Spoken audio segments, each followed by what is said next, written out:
రెండో మూడో పెద్దది అనుకున్నాము. సరే మా అదృష్టాన్ని మంచిగా విడిపించింది. సరే దానికి ఏమన్నా కొద్దిగా సహకరించే ఉపాయం అయితే చేయాలి మీరు.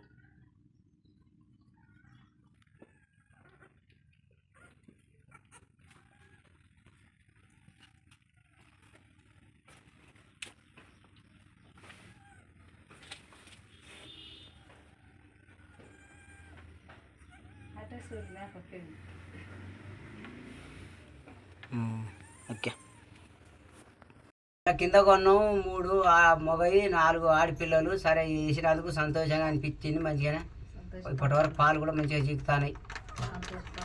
మేక ఆరోగ్యం మంచిగానే ఉంది, పిల్లల ఆరోగ్యం మంచిగానే ఉంది. కానీ పాలకు ఇప్పుడు మేకను కొనాలి, ఎట్లా చేసి సాదుకోవాలి వాటిని అని సంతోషం అనిపిస్తుంది.